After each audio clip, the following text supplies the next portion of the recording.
बिस्मिल्लाहिर्रहमानिर्रहीम, अस्सलाम वालेकुम। Welcome back to my channel. मैं हूँ आरी और आप देख रहे हैं मेरा चैनल मेहरू डेली रूटीन। तो जनाब आज से जो है ना वो थोड़ी सफाइयाँ वगैरह शुरू कर दी है मैंने, क्योंकि अल्हम्दुलिल्लाह 9 मंथ मेरा स्टार्ट हो गया है। और सबसे पहले जो है ना वो मुझे ख़्याल आया कि ये खिड़कियाँ जो हैं बहुत टाइम से गंदी हैं। तो मैंने सोचा कि क्यों ना खिड़कियाँ साफ़ कर ली जाए। और यहाँ पर जो है ना अभी वैक्यूम लगाया है मैंने, तो एक हाथ से मैं इस तरह से किसी चीज़ के साथ जो है ना वो ये कचरा उखेड़ लूँगी और दूसरे हाथ से वैक्यूम के साथ साथ मैं इसको जो है ना वो इसमें से खींच लूँ। तो काफ़ी टाइम लग जाता है इस पर, लेकिन ये ज़रूरी होती है वरना खिड़कियाँ जो है वो ख़राब हो जाती हैं। फिर मैं यहीं से कुप्पी की मदद से ऑयलिंग कर देती हूँ इसके टायर्स में। तो अल्लाह का शुक्र है कि एक काफ़ी टाइम हो गया, एक अरसा हो गया कि जो खिड़कियों के टायर्स हैं ना वो बिल्कुल ठीक हैं।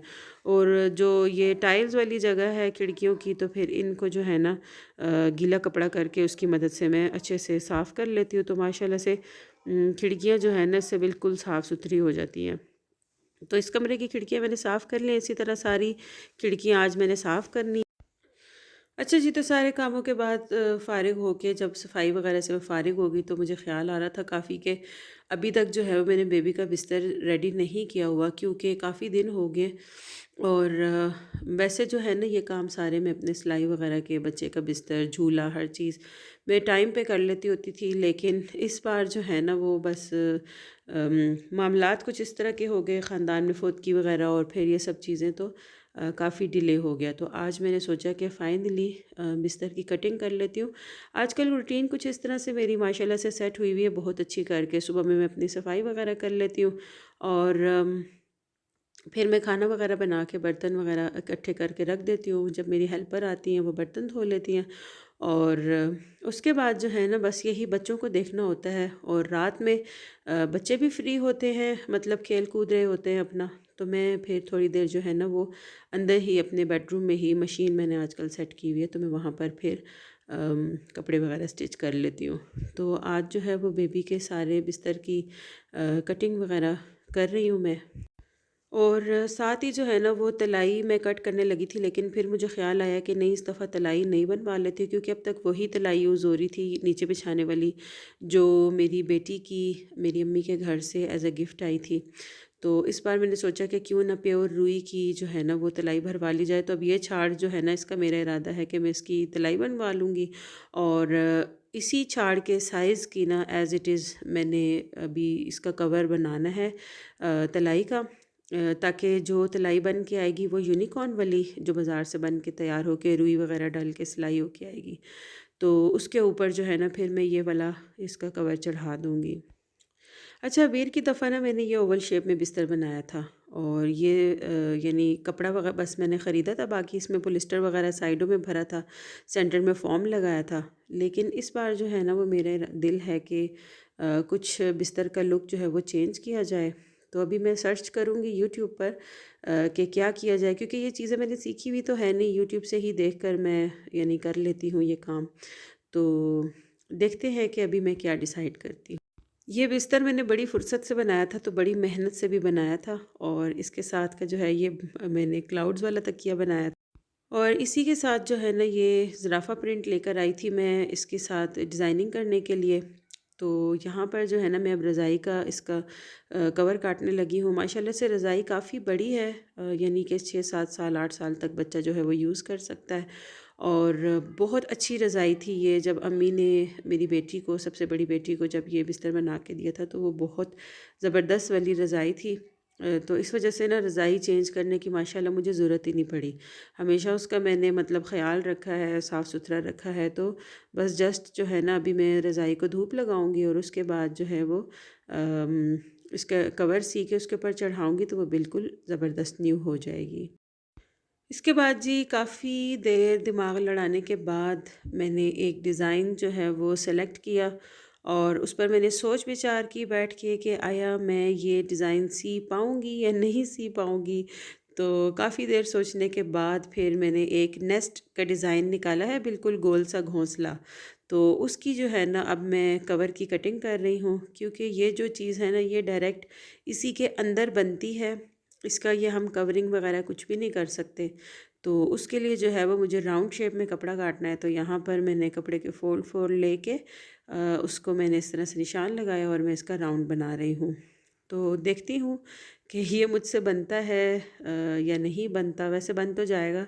अगर मैं कहीं नाकाम हो भी रही होती हूँ तो मैं यानी छोड़ती नहीं हूँ उसको, उसके पीछे पड़ जाती हूँ, तो मैं फाइनली उसमें कामयाब हो ही जाती हूँ। तो यहाँ पर मैंने ये नीचे की तरफ जो है वो इसमें टेडी बियर वाला प्रिंट दिया है, जबकि अंदर की साइड मैंने इसमें ये ज़राफ़ा प्रिंट का कपड़ा दिया है। अच्छा, ये जो नेस्ट बनाना है ना, इसकी इस तरह से मेयरमेंट्स वगैरह लेनी है, तो वो मैं मेयरमेंट्स ले रही हूँ। वो बहनें जो सिलाई को समझती हैं उनकी तो समझ में आएगा कि ये मैं क्या कर रही हूँ। जैसे हम अम्ब्रेला कटिंग में इस तरह से एक पॉइंट पर निशान रख के फिर उसकी पूरी ऐसे बनाते हैं ना राउंड, उस तरह से मैं इसका राउंड निकाल रही हूँ। और जो है ना, वीडियो मैं आपको बता दूँगी कि मैंने किस वीडियो से देख के इसको बनाया, तो आपको ज़्यादा अच्छे से समझ में आ जाएगा।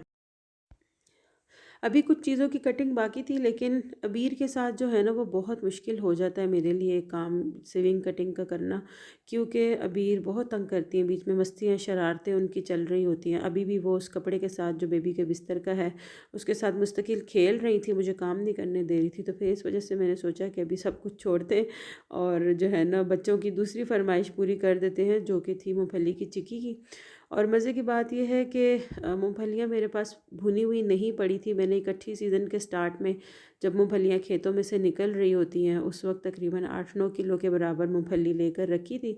तो उसी में से कुछ मूँगफली जो है वो कच्ची पड़ी हुई थी मेरे पास, तो मैंने कहा चलो मैं ना उसको चिक्की बना लेती हूँ। तो मैंने पहले मूँगफली को छील लिया था सारा, उसके बाद जो है ना मैंने उसको रोस्ट किया और अब जो है ना मैं इसके छिलके वगैरह साफ़ कर रही हूँ मूँगफली के। छिलके साफ़ करने के बाद ना जितने उतर सकते थे मैंने उतार लिए हैं, अब मज़ीद मुझसे नहीं उतर रहे थे और मुझे थकावट भी बहुत ज़्यादा महसूस हो रही थी। तो मैं अब इस तरह से थाल को झाड़ के इसमें से सारे छिलके गिराऊंगी।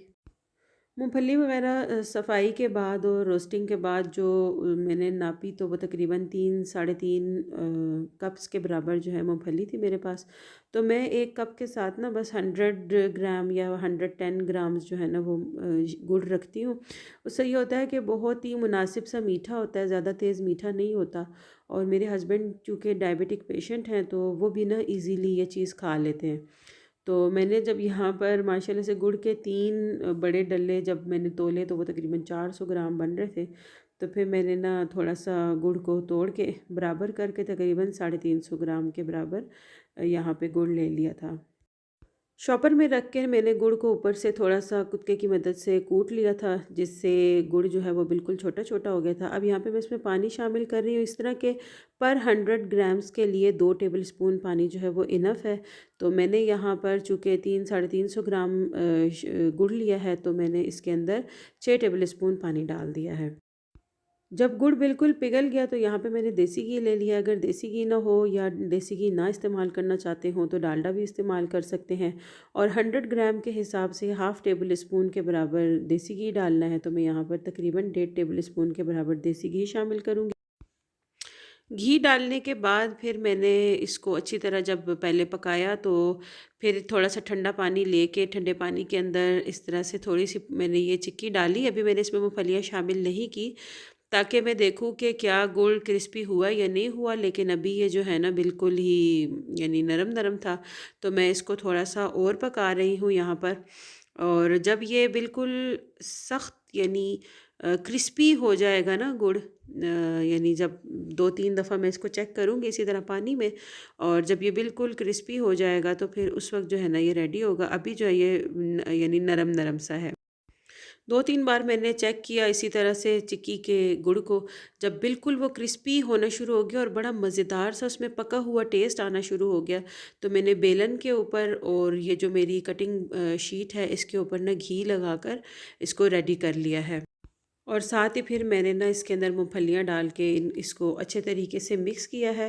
और आंच जो है वो बहुत अब यहाँ पर धीमी रखनी है, क्योंकि जो शक्कर गुड़ है ना वो बहुत अच्छे तरीके से कुक हुआ है। अगर थोड़ी सी भी आंच तेज़ होगी ना हमारी इसके दौरान तो फिर ये जल जाएगा, और फिर जला हुआ जो है ना वो बहुत अजीब सा लगता है खाते हुए। तो इस वजह से जो है ना यहाँ पर चूल्हे की बहुत ज़्यादा एहतियात करनी है। तो आप देख सकते हैं कि यहाँ पे मेरा जो शक्कर है यानी गुड़ है वो बहुत कम है और मूँगफलियाँ बहुत ज़्यादा हैं। चूँकि मैंने आपको बताया कि मैं कम मीठे वाली बनाती हूँ। अगर आपको यानी ज़्यादा बनानी है तो फिर आप इस तरह से बना सकते हैं कि इसमें आप लोग आधा किलो शक्कर गुड़ वगैरह का इस्तेमाल कर सकते हैं, या इससे भी ज़्यादा, यानी जिस हिसाब से जिस तरह से पसंद किया जाता है। कटिंग बोर्ड पर फैला के मैंने इसको बेलन की मदद से अच्छी तरह से फ्लैट कर लिया है। और अब जो है ना वो बर्तन धोने की बारी आती है, क्योंकि जो इसके अंदर फ्राई पैन यूज़ होता है ना वो फ्राई पैन फिर धोना बड़ा मुश्किल हो जाता है। तो यहाँ पे अभी ये गरम गरम है तो मैं इसको इस तरह से जो है ना वो जोड़ जोड़ के बिल्कुल जैसे मैंने इसको शेप में ढालना है वैसी शेप में ढाल दूँगी। और कटिंग के जो निशान है ना वो भी अभी ही मैं लगाऊँगी, क्योंकि बाद में अगर ये टाइट हो जाएगी ना तो फिर ये शेप में नहीं कटती, बल्कि फिर ये जो है ना उल्टी सीधी कटती है बिल्कुल। फ्राई पैन अभी मेरा गरम गरम ही था, और अभी मैंने ताज़ा ताज़ा इस्तेमाल किया था तो मैंने सोचा क्यों ना फटाफट बर्तन धो लिया जाए, क्योंकि फिर बाद में इसका धोना बहुत मुश्किल हो जाता है। तो यहाँ पे मैंने पहले जो इसके अंदर जितना भी लगा हुआ ये था गुड़ शक्कर वगैरह वो निकाल लिया। उसके बाद मैंने इसको जो है ना वो पानी डाल के सिंपल पानी डाल के मैंने चूल्हे पे गर्म होने के लिए रखा है। और इसके अंदर जो है ना वो हल्का हल्का इस तरह से यही वाला चम्मच मारते मारते मैं सारा जो शक्कर और वो गुड़ वगैरह है ना वो इस पानी में मिक्स करूँगी, और ये आराम से साफ़ हो जाएगा। सारे कामों से फ़ारिग होके रात को बच्चों को सुला के फिर मैं बैठ गई थी थोड़ी देर सिलाई करने, क्योंकि रज़ाई तलाई और जो तकिए वगैरह मैंने कट किए थे वो तो इजी थे और बिल्कुल सीधी सीधी सिलाइयाँ लग के, तो ये जो है ना मेरे बिस्तर बिल्कुल बेबी का तैयार हो गया है। और यहाँ पे अब जो है ना वो सुई में धागा लेके मैं बैठी हुई हूँ, और ये जो रज़ाई की ये आगे वाली जगह होती है ना इसको मैंने सीना है। शाम को मेरे हस्बैंड जो है वो तलाई भी बनवा कर ले आए थे, तो शुक्र है कि ये आज के आज जो है ना मेरा काम ख़त्म हो गया है। बड़ी मज़ेदार सी जो है ना वो तलाई बन के आई है, और इसके अंदर जो है ना मैंने प्योर कॉटन भरवाई है रुई। ये गर्म भी नहीं होती, यानी इसमें गर्माइश भी नहीं लगती बॉडी को। और जो है ना बहुत गर्मियों के लिए जो है ना स्पेशली ये रुई की जो है बिस्तर ये बहुत अच्छा रहता है। तो ये इसका कवर भी जो है वो सिल गया था, तो अभी इसके ऊपर चढ़ा के मैं इसको भी आगे से सीऊँगी। एक तकिया मैंने ये सिया था छोटा सा, इसमें मेरा इरादा था टोटा चावल डालने का, क्योंकि एक ये तकिया बनाते होते हैं जिससे ना मतलब चावलों वाला होता है इससे बच्चे का सर बहुत अच्छा बनता है। लेकिन मैंने ना फिर चावलों की जगह इसमें ना ये बीन्स भर दिए थे। ये बहुत छोटे साइज़ के बारीक से बीन्स हैं। जब मेरी सबसे पहली बेटी हुई थी उस वक़्त जब अम्मी ने बेबी का बिस्तर वगैरह सारा मुझे गिफ्ट किया था, तो उस वक़्त ये बीन्स कुशन जो है वो साथ आए थे। तो जो मेरी सबसे छोटी वाली बेटी है वीर, उसने इसके अंदर ना चक्की काट के इसको छोटा सा सुराख बना दिया था। तो ये उसके बाद जो है ना वो सिलता भी नहीं है और संभलता भी नहीं है। तो फिर मैंने ना वो थोड़े से बीन्स भर दिए थे। साथ मैंने ये पॉलिस्टर का तकिया बनाया है सिंपल जो बच्चों का होता है, और ये बीन्स वाला भी मैंने आगे से सी के इस तरह से बंद कर दिया, जो कि बहुत ही प्यारा लग रहा है। और अब जो है ना बस वो एक तकिया रह गया है, जो गोल तकिया होता है ना सर बनाने वाला, बस वो रह गया। उसकी मैंने आगे से स्टिचिंग करनी है और सेंटर से सीना है उसको, और माशाल्लाह से बिस्तर तैयार हो गया है।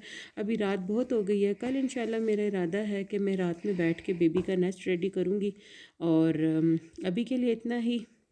उम्मीद है कि आपको आज की वीडियो बहुत पसंद आई होगी, तो चैनल को सब्सक्राइब ज़रूर करें, वीडियो को लाइक करें, मुझे अपनी दुआ में याद रखें। मिलते हैं नेक्स्ट वीडियो में, तब तक के लिए अल्लाह हाफ़िज़।